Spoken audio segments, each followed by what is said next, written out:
Welcome to Growl, your source for Chicago Bears and NFL news. And now your host and Bears expert, Gage. Welcome to Growl. I'm Gage, your host for Bears and NFL news, and welcome back to today's video, Growl episode 25. So today is going to be a little bit of a recap of the season and a little bit of getting excited and pumped up for the offseason, which I know I have done a lot of. So, I've not done a video in a while since the first week of the season. Just kind of been busy. But it wasn't all that great, we can all say, this season. Other than Justin Fields having a great season, it was not fantastic, to say the least. And a lot of things to work on, but some of the good things that I took from the season was Jack Sanborn, our middle linebacker, who filled in for Roquan Smith when Roquan Smith left in the trade to the Ravens.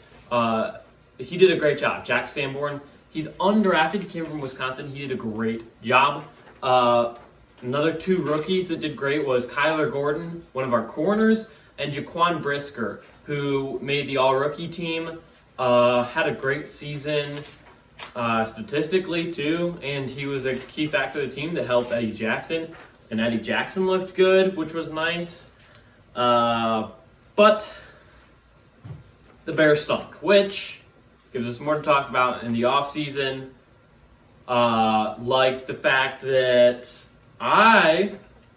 might be a shocker to some people. I think that the Bears should re-sign Montgomery, depending on how much money he asks for. If Montgomery asks for a lot of money, I don't think that it's worth it. I think if they let Montgomery go, which is likely, it's possible, I think they should either go out for somebody in the draft because they have a lot of picks. The Bears have 8 picks in this year's draft.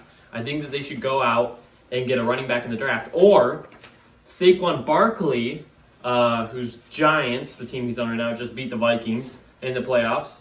I think they should go out and get somebody like him. I know there's Saquon Barkley. Josh Jacobs is on the free agency market, supposedly. Some space to get running backs if you do not sign Montgomery. But I do think that the Bears should sign Montgomery if he does not ask for a lot of money, because he's a good running back. And if he's smart, I don't think he'll ask for a lot of money. But I think that the Bears are going to be a pretty good team next year. And honestly, I think that 2025 is our year, because we have the most money in the NFL. We have $118 million. The next closest team has $70 million. We have 120. Next team has 70. We have $50 more million to spend on players than the next team, which is Atlanta. So I think that we got lots of money to spend, and I think it's crazy. It'll be interesting to see what the Bears do and what Ryan Poles does in this free agency, because of the fact that he is not a big splash guy. He is more of a get smaller dudes to build up the team and get better and better. And that's why I think in 2025 will be our years, because we'll have a lot of picks this year. We can get some more picks next year as well. And that's when we'll go pretty far into the playoffs, is not next year, but the year after that, which is 2025. I know, guys, I can do my math. But yeah, so Ryan Poles is not a big splash guy. And ironically, the spots that the Bears need, position-wise, there's not a lot of. So wide receiver free agency, wide receivers heading to free agents, there's DJ Chark, and that's literally about it. Which also leads into my next point, which is the Chase Claypool trade. That happened over the season. I did not make a video of it, but now we can talk about it here, which is, my opinion on it is the fact that it was a good trade. Maybe. We will know next season, because the Bears gave a 33rd overall pick to the Steelers for Chase Claypool, a wide receiver. A 33rd overall pick is basically a late first-round draft pick. And I'm not sure that Chase Claypool was worth that. Now, granted, the Bears still have a second-round pick from the Roquan Smith trade, but I don't think that it was worth it. We'll see next year how well Chase Claypool does. But because no wide receivers are going into free agency next year, that's why I think it's a good thing that the Bears went out and got Chase Claypool, a good wide receiver, while he was on the market, is because we're going to get, obviously we have to get some wide receivers in the draft. I don't know who it's going to be. To be honest, I hope that the Bears trade down in the draft. So one player at the number 1 overall spot is not going to fix an entire team. You need to be able to trade down the draft maybe multiple times and get lots of picks to be able to fill in all the roster spots that need to be filled. And so I hope that the Bears trade down.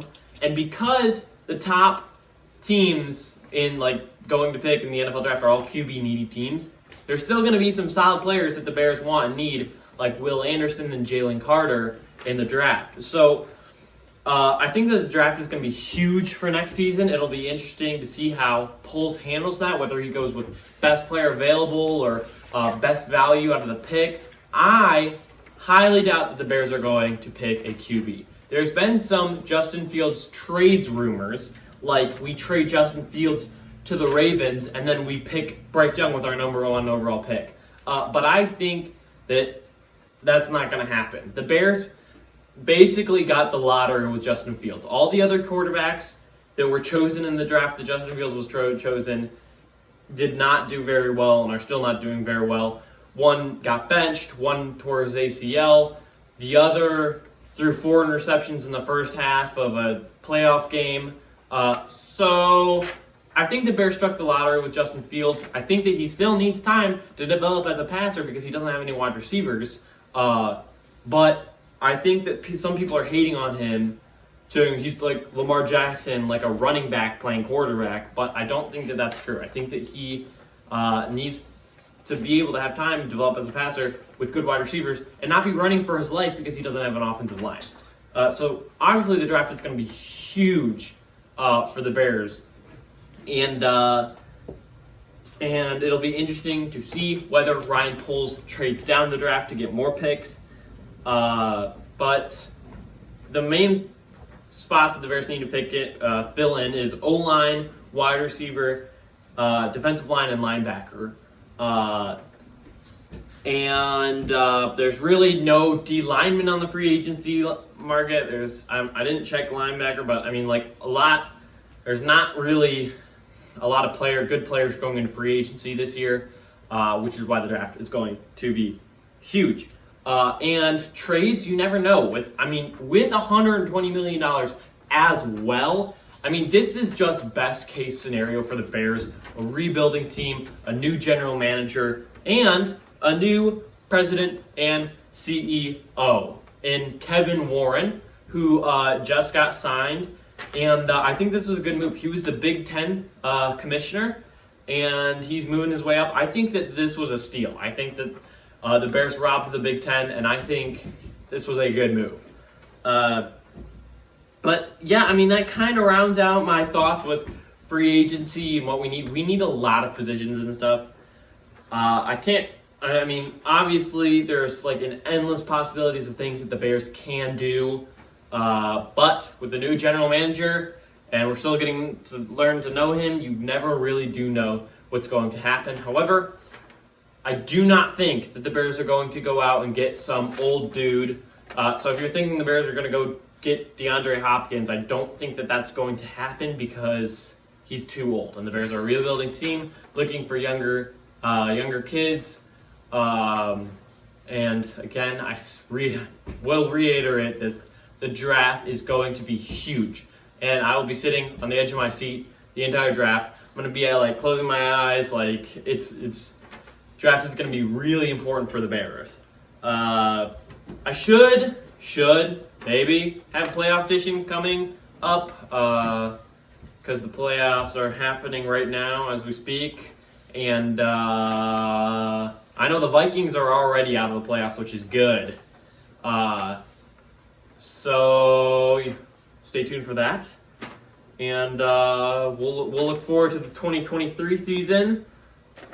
with some hopefully way better players. We've got a lot of easily beating, like we could beat a lot of the teams that were released here lately that the Bears are going to play. The teams the Bears are going to play in the 2023 season were just released, and a lot of them are very beatable. So, looking forward to next year, I'm feeling pretty positive about the Bears. I'm looking at like an 11-6 record, maybe 11-6, probably somewhere around there. I know it's kind of crazy, but I think that depending on how the draft goes, I think that it very well easily could happen. So thanks for watching this Growl video, watching my thoughts on the offseason. Sorry for not getting a video off sooner, but yeah, stay tuned for playoff edition, and I'll see you next time on Growl.